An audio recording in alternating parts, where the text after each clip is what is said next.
قرآن پاک میں اللہ رب العالمین نے ارشاد فرمایا ہے کہ یا ایھا الناس قد جاءتکم موعظۃ من ربکم وشفاء لما فی الصدور وہدی ورحمۃ للمؤمنین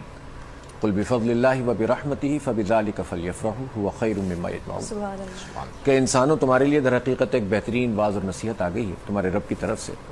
اور یہ دلوں کی بیماری کی شفا ہے، اور یہ ہدایت ہے اور رحمت ہے مومنین کے لیے۔ اور نبی صلی اللہ علیہ وسلم ان سے کہہ دیجئے کہ جو اللہ نے آپ پر فضل فرمایا ہے، مومنین پہ فضل فرمایا ہے، اور جو رحمت فرمائی ہے، اس پر انہیں جشن منانا چاہیے، خوشیاں منانی چاہیے۔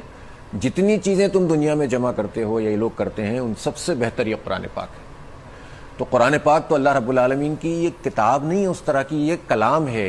یہ یعنی یہ اس طرح کی کتاب نہیں جس طرح ہم دوسری کتابیں پڑھتے ہیں جس میں چیپٹرز ہوتے ہیں، ایک پھر دوسرا پھر تیسرا۔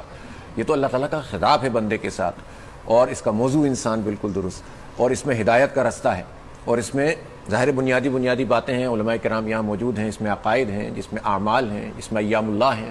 کہ جس میں بتایا جاتا ہے کہ قوموں کے عروج و زوال کے کیا کہانیاں ہیں، کون سی قوموں کو اللہ تعالیٰ عروج دیتا ہے، کیوں زوال آتا ہے، کیوں عذاب آتے ہیں،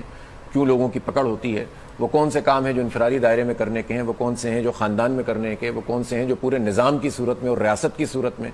تو قرآن پاک کی بنیاد یہ ہے کہ یہ عمل کی کتاب ہے، اس کو زندگی کا نظام بنانے کی بات کی گئی ہے، اس کو زندگی کے کسی ایک گوشے کے اندر محدود کرنے کی بات نہیں ہے۔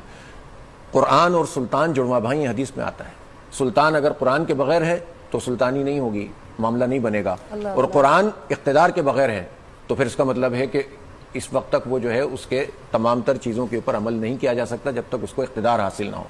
تو یہ قرآن نافذ ہونے کے لیے آیا ہے، یہ قرآن پڑھنے کے لیے آیا ہے، سمجھنے کے لیے آیا ہے، عمل کرنے کے لیے آیا ہے، پھیلانے کے لیے آیا ہے اور نافذ ہونے کے لیے آیا ہے۔ اس کو اختیار کر لیں گے تو ہم اس منصب کو پا جائیں گے جو مسلمان ہونے کی حیثیت سے ہمارا منصب ہے، ہم خلیفۃ فی الارض بن جائیں گے، اور اس میں مشغافیاں کرتے رہیں گے، اس میں تفریق پیدا کرتے رہیں گے، اس کی جزوی چیزوں کو مان لیں گے۔ افتؤمنون ببعض الکتاب وتکفرون ببعض، اہل کتاب کے بارے میں کہا گیا کہ کچھ چیزیں مان لیتے ہیں، کچھ چیزیں نہیں مانتی، جس سے ان کو فائدہ مل رہا ہوتا ہے وہ مان لیتے ہیں، جس میں ان کے اوپر زد پڑ رہی ہوتی ہے اس کو نہیں مانتے۔ تو یہ سب کو جوڑنے والی کتاب ہے۔ اور آخری بات میں ضرور عرض کروں گا کہ قرآن عظیم الشان کو رسول پاک صلی اللہ علیہ وسلم سے جدا کر کے نہیں سمجھا جا سکتا۔